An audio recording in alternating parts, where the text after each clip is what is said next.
ये जो कहानी है आप मुन्नू के नज़रिए से देख रहे होंगे। मुन्नू 14 या 15 साल का लड़का है जो कि इलाहाबाद में रहता है और उसकी तबीयत ठीक नहीं रहती है। रात में उसे फ़ीवर चढ़ता है और सुबह उतर जाता है, जिसकी वजह से वो स्कूल भी नहीं जा पाता, कहीं बाहर भी नहीं जा पाता।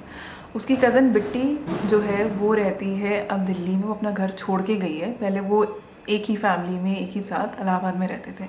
तो उसने अपने चाचा को वही एक लेटर लिखा कि मुन्नू को मेरे पास भेज दो, एनवायरनमेंट थोड़ा चेंज होगा तो शायद ठीक लगे उसे। और वो दिल्ली जाता है। तो उसकी जो छोटी सी दुनिया होती है वो बहुत बड़ी हो जाती है।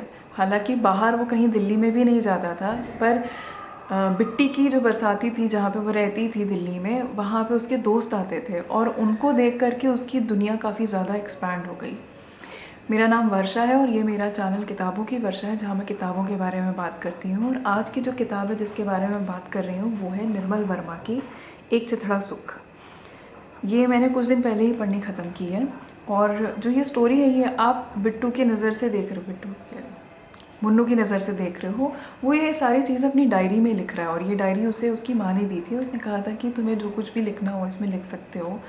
तो वो क्या करता है कि इनको देखता है। बिट्टी के जो दोस्त हैं वो थिएटर करते हैं।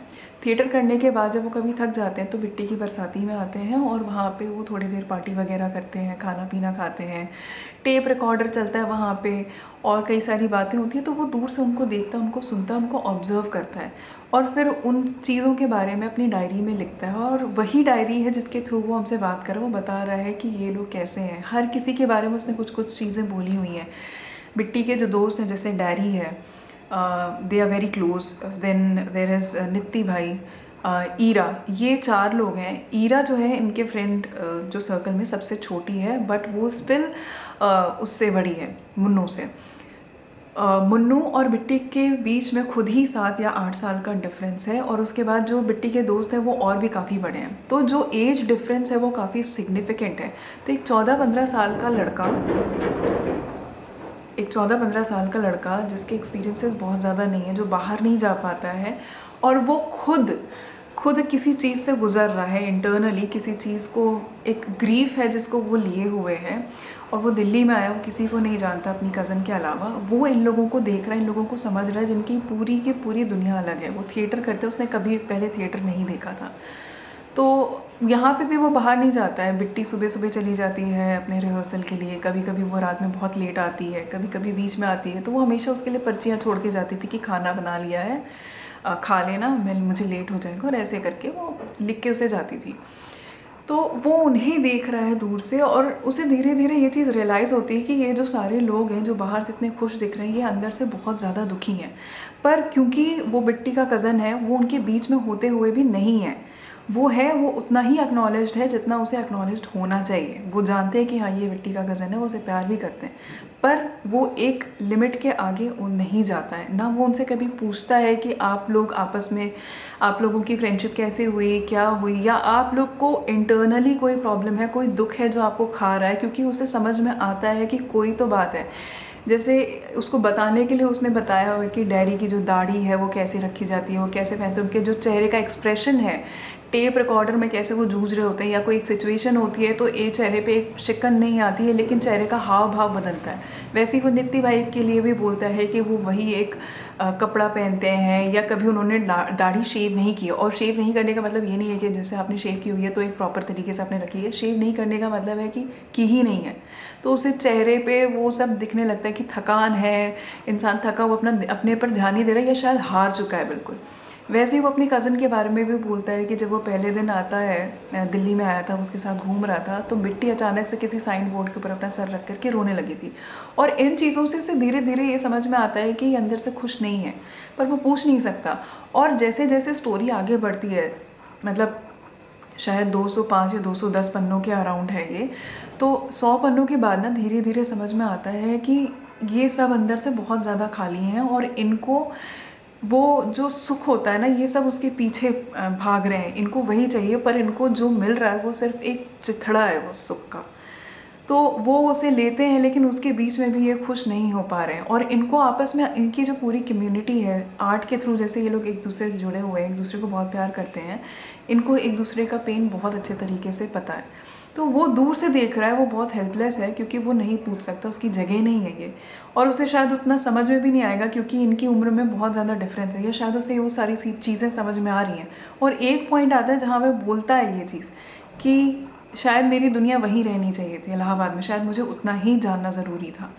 तो ये पूरा लिखा हुआ है। उसके अलावा जो है ये स्टोरी सेट है दिल्ली में, आई थिंक ये लिखी गई थी 1979 में। तो उसके पहले की जो दिल्ली है, तो दिल्ली के अलग अलग जगहों के बारे में बहुत अच्छे से लिखा हुआ है।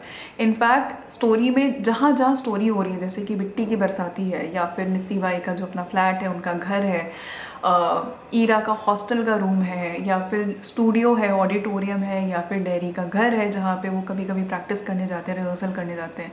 तो वो सारी जगहों का जो लिखा गया है कि वो किस तरीके से है, वहाँ पे क्या क्या चीज़ें उसने नोटिस की हैं, वो बहुत सुंदर लिखा हुआ है।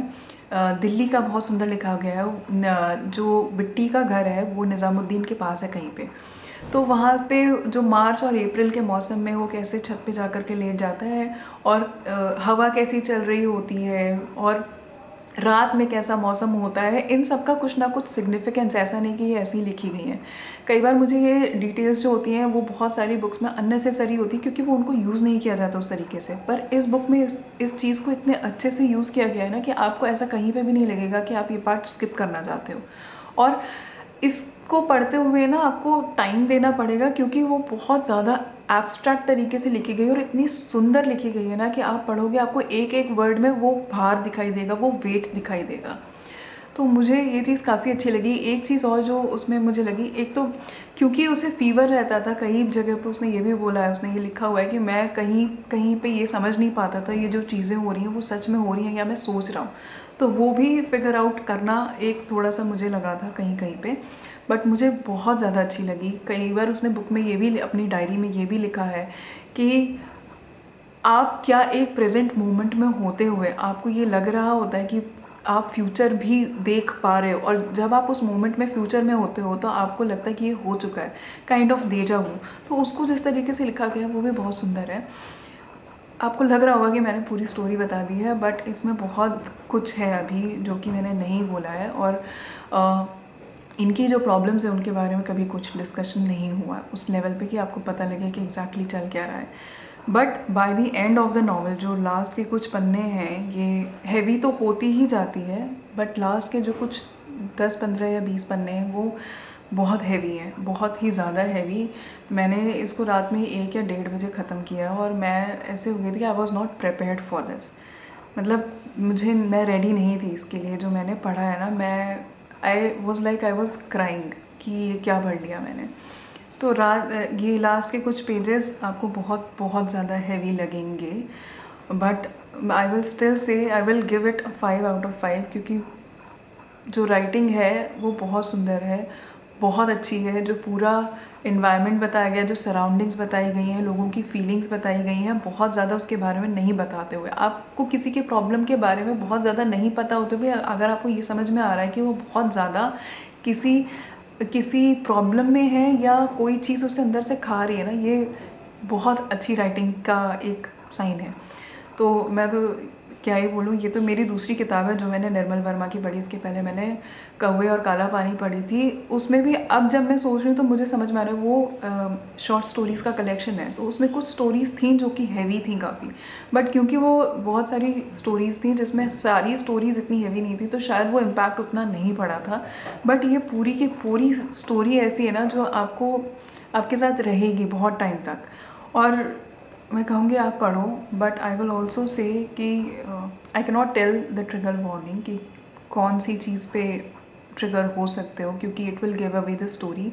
आई don't want to spoil it, but आप पढ़ो इसको। अगर आप पढ़ सकते हो, अगर आप इतनी हैवीनेस बर्दाश्त कर सकते हो तो I will say you definitely read it, क्योंकि मुझे बहुत अच्छी लगी एंड आई थिंक दिस मेरी फेवरेट है इस साल की जितनी भी नॉवेल्स मैंने पढ़ी उनमें से, और मुझे बहुत अच्छी लगी।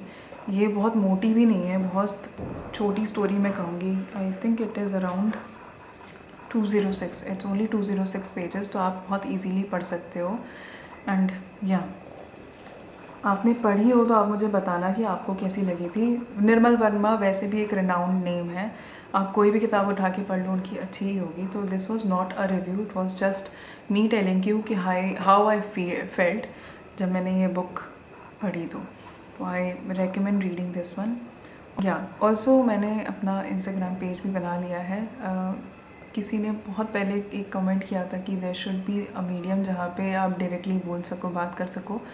तो I am active there, I am trying to remain active there. तो अगर आप बात वहाँ पे करना चाहो, कुछ डीएम करना चाहो, इंटरेक्ट करना चाहो तो आप कर सकते हो। मैं उसका अपनी आईडी जो है अपने डिस्क्रिप्शन बॉक्स में लिख दूँगी, आप वहाँ से फॉलो कर सकते हो। तो I will see you in the next video. Till then take care and bye bye.